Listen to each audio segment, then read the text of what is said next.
শিরকের মতো এত বড় গুনাহ থাকতে কেন সুদকে আল্লাহর সাথে যুদ্ধ করার সাথে তুলনা করা হয়েছে? ভাইরা আমার, গুরুত্বপূর্ণ এবং চমৎকার একটি প্রশ্ন। কোরআনে কারিমে সুদের ব্যাপারে আল্লাহ রাব্বুল আলামিন যত সতর্ক করেছেন, অন্য কোনো হারাম উপার্জনের ব্যাপারে এত বেশি সতর্ক আল্লাহ তাআলা করেন নাই। আপনি যদি 1 কেজি কুকুরের গোশত বা শূকরের গোশত রান্না করে খান, তাতে আপনার যত গুনাহ হবে, আপনি 10টা টাকা যদি আপনি সুদের কারবার করে লাভ করেন, উপার্জন করেন আর ভক্ষণ করেন, গুনাহ তার চাইতে বেশি হবে। কারণ সুদের চাইতে ভয়াবহ কোনো গুনাহ বা পাপ দুনিয়াতে আর নাই। একটা জিনিস খেয়াল করবেন, ইসলামে যেটা যত ভয়াবহ, যেটা যত ডেঞ্জারাস, যেটা যত বিধ্বংসী, গোটা পৃথিবীতে ইবলিসীয় সভ্যতা, দাজ্জালীয় দুনিয়া সেটাকে তত বেশি মানুষের হাতে হাতে, মুখে মুখে সেটাকে ছড়িয়ে দেয়। সুদ আজ গোটা পৃথিবীটা দাঁড়িয়ে আছে সুদের উপরে। ব্যবসা করবেন, প্রতিষ্ঠান খুলবেন, বাহির থেকে জিনিস আনবেন, বাহিরে জিনিস পাঠাবেন, আমদানি রপ্তানি করবেন, যেই কাজে করতে যাবেন সুদের কারবার ছাড়া আপনি কোথাও যেতে পারবেন না। এইভাবে আষ্টে পৃষ্ঠে সুদের উপরে গোটা দুনিয়াকে প্রতিষ্ঠিত করে দিয়েছে। কারণ আমরা সুদের ভয়াবহতা না জানলে কি হবে, ইবলিস ঠিকই জানে। এই জন্য সুদকে দুনিয়াতে এইভাবে প্রতিষ্ঠিত করে দিয়েছে। এবং সুদের কারবারের যে বিধ্বংসী দিক, 10টি বিধ্বংসী দিক হাদিস এবং কোরআনের আলোকে আমরা একত্র করেছিলাম, যে এর ভিতরে সবচাইতে সুদের 70টা ক্ষতিকর দিক আছে। সুদের যে অপরাধ, এই অপরাধের ক্ষতিকর ভয়াবহতা 70টা আছে। এর ভিতরে সবচেয়ে সাধারণটা হলো নিজের মায়ের সঙ্গে জেনা করলে যত নিকৃষ্ট নোংরামি হবে, সুদের কারবার তার চেয়ে মারাত্মক নোংরামি হবে।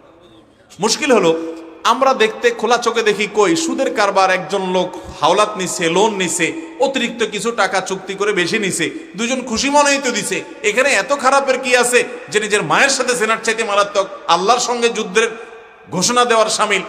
আমাদের বুঝে আসে না। ভাইরা আমার, আল ইয়াউমা আকমালতু লাকুম দীনাকুম ওয়া আতমামতু আলাইকুম নি'মাতি ওয়া রাদিতু লাকুমুল ইসলাম দীনা। কোরআনে কারীমের একেবারে শেষের দিকের আয়াত, যেখানে আল্লাহ রাব্বুল আলামিন ইসলামকে পূর্ণাঙ্গ করে দিয়েছেন বলেছেন। এরপরে আবার এই সুদের ব্যাপারে আল্লাহ সাবধান করেছেন যে শেষ কথারও বড় কথা, যে সুদ থেকে বেঁচে থাকতে হবে। ভাইরা আমার, এখান থেকে বোঝা যায় সুদ মানুষকে ধ্বংসের দ্বার প্রান্তে নিয়ে যায়, এবং এটা শয়তানের লড়াই, যে সুদের কারবারে মানুষকে জড়াবে। মানুষের ভেতরে তার ঈমানি চেতনাকে ধ্বংস করে দেওয়ার জন্য সুদের ভূমিকা সবচাইতে বেশি এবং মারাত্মক।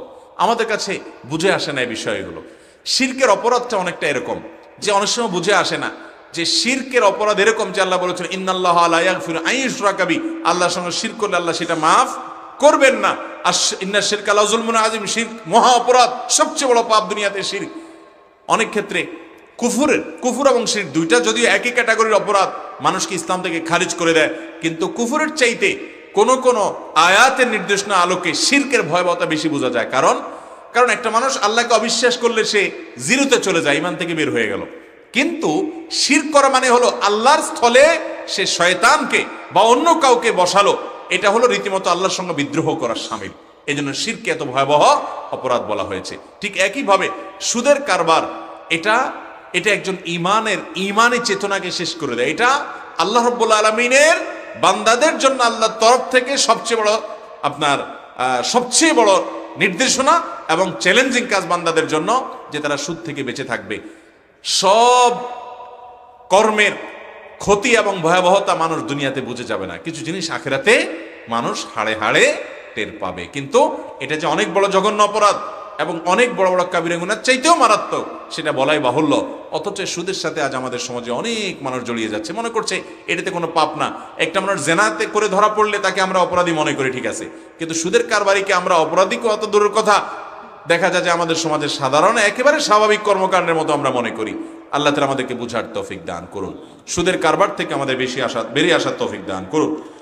ফুটবল খেলা বা ক্রিকেট খেলা যদি টাকা পয়সা লেনদেন থাকায় জুয়া হয়, হারাম হয়ে যায়, তাহলে বিভিন্ন বই পাঠ প্রতিযোগিতা বা সিরাত পাঠ ইত্যাদি প্রতিযোগিতায় টাকা পয়সার লেনদেন যে হয় বা হার জিত আছে, এটা কিরকম হবে বা হারাম হবে কিনা?